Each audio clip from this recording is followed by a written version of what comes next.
And then also to be a reasonable restriction, it has to be limited in time. And as you were referencing, if with an employment agreement that has a non-compete provision or a non-compete agreement, it has to say that you can't do this work for X amount of time. And typically what's been upheld by the courts is a 2-year limitation. So it can't go beyond 2 years. But anything 2 years or less would be considered reasonable in an employment context.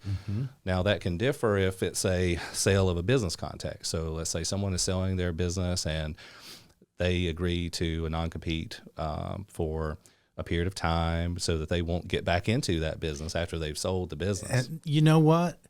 That happens. I mean, even with me, with Buzz on Biz, years later, Right. I'm doing something similar. But you do see, I know someone that was in the IT space, sold a company. He's restarted under a different name, but apparently it met the scope and time and distance and all that. Yeah. So it does happen. Yeah, and in the sale of a business context, the courts have upheld 5-year restrictions and said that is sufficient and or satisfactory. Beyond 5 years has been stricken down before, and so you've got that longer time period of restriction with the sale of business context.